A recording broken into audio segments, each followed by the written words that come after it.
ஒவ்வொரு மாதமும் கிரிவலம் வரேங்க. அதனால் இந்த வெய்ய டைமில் எங்களுக்கு ரொம்ப கஷ்டமாக இருக்குது.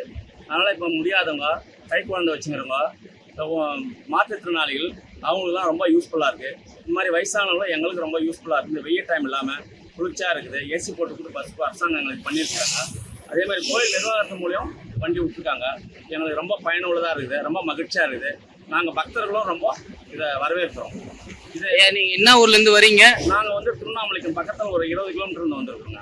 சரி, இப்போ இதுக்கு முன்னாடி நீங்கள் கிரிவலம் வரும்போது எப்படி இருந்துச்சு? இப்போ இந்த பஸ் விடுது உங்களுக்கு? முன்னாடி நாங்கள் கிரிவலம் போதும் ரொம்ப டயர்டாகிடுவோம். நாங்கள் கிரிவலம் 14 கிலோமீட்டர் சுற்றி வரலாம் டயர்டாகிடுவோம். அது ரொம்ப சோர்வாயிடும். இந்த குழந்தை பெண்கள்லாம் வந்து ரொம்ப சோர்வாயிடுவாங்க.